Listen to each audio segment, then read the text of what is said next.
السلام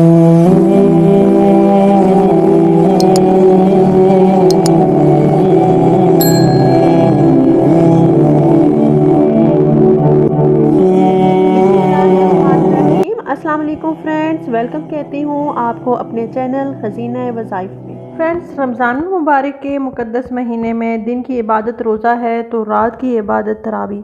حدیث شریف میں دونوں کو ادا کرنے کا حکم دیا گیا ہے۔ اللہ تعالیٰ نے اس ماہ مبارک کے روزے کو فرض کیا ہے اور اس میں رات کے قیام کو نفلی عبادت بنایا ہے۔ نبی کریم صلی اللہ علیہ وآلہ وسلم کا ارشاد ہے کہ جس نے رمضان کی راتوں میں ایمانی کیفیت اور اجر آخرت کی نیت کے ساتھ نماز تراویح پڑھی تو اللہ تعالیٰ اس کے وہ سارے گناہ معاف کر دیں گے جو اس سے سرزد ہو چکے ہیں۔ تو فرینڈز، آج کی ویڈیو میں ہم تراویح کی فضیلت اور اس کے مسائل کے بارے میں ڈسکس کریں گے۔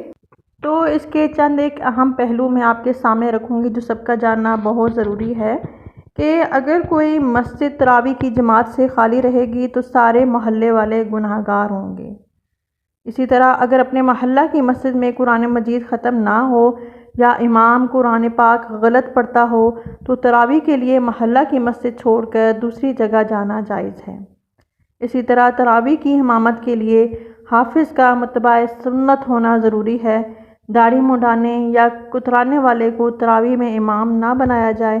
اسی طرح معاوضہ لے کر تراویح پڑھانے والے کے پیچھے بھی تراویح جائز نہیں ہے۔ جس علاقے میں حافظوں کو اجرت دینے کا رواج ہو وہاں ہدیہ بھی اجرت ہی سمجھا جاتا ہے، چنانچہ اگر کچھ نہ دیا جائے تو برا مناتے ہیں، اس لیے تراویح سنانے والے کو ہدیہ بھی نہیں لینا چاہیے۔ اسی طرح تراویح کی نماز میں عام نمازوں کی نسبت ذرا تیز پڑھنے کا معمول تو ہے، مگر ایسا تیز پڑھنا کہ الفاظ صحیح طور پر ادا نہ ہوں اور سننے والوں کو کچھ بھی سمجھ نہ آئے تو حرام ہے۔ تو ایسے حافظوں کے بجائے الم تر کیف سے تراویح پڑھ لینا ہی بہتر ہے۔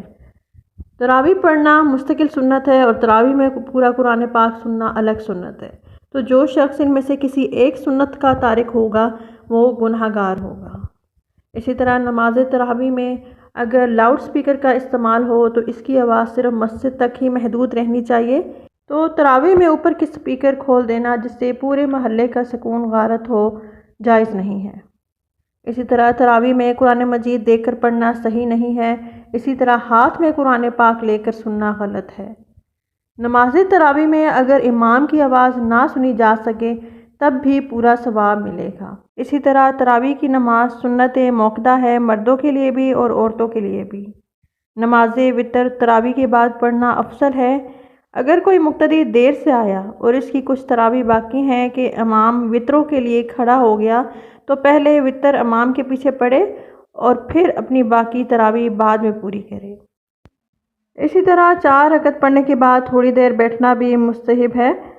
اگر کوئی شخص عشاء کے فرض پڑھے بغیر تراویح کی نماز میں شریک ہو گیا ہو تو اس کی تراویح درست نہیں ہے۔ پہلے عشاء کی نماز پڑھے پھر تراویح ادا کرے۔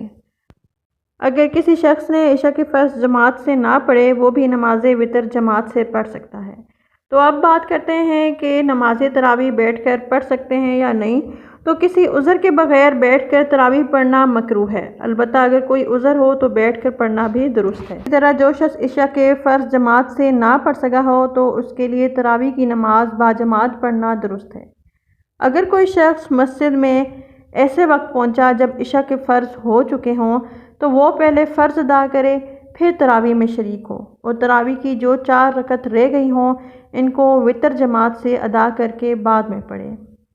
تراویح میں قرآن پاک پڑھنے والے کے لیے ضروری ہے کہ کسی ایک سورہ کے شروع میں بلند آواز سے بسم اللہ الرحمن الرحیم پڑھے اور سننے والے کے لیے ضروری ہے کہ وہ اس کو سنے۔ تو اب بات کرتے ہیں کہ نماز تراویح میں اگر ایک قرآن پاک ختم ہو جائے تو دوسرا قرآن پاک شروع کر دینا مسنون ہے یا نہیں۔ تو قرآن پاک ختم کرنے کے بعد فوراً دوسرا قرآن پاک شروع کر دینا مسنون ہے۔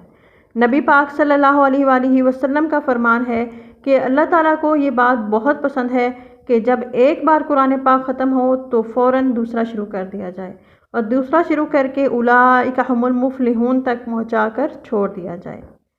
مہینے میں ایک مرتبہ قرآن مجید کا ترتیب وار تراویح میں پڑھنا سنت موقدہ ہے۔ تو اب بات کر لیتے ہیں عورتوں کی نماز تراویح کے بارے میں۔ تو بعض مساجد میں عورتوں کے لیے تراویح کا انتظام ہوتا ہے، مگر امام حنیفہ رحمۃ اللہ علیہ کے نزدیک عورتوں کا مسجد میں جانا مکروہ ہے۔ ان کا اپنے گھر میں نماز پڑھنا مسجد میں قرآن مجید سننے کی بنسبت افضل ہے۔ اسی طرح عورتوں کا اگر کوئی حافظ محرم ہو تو اس سے گھر پر قرآن پاک سن لیا کریں، اور نامحرم ہو تو پس پردہ رہ کر سنا کریں۔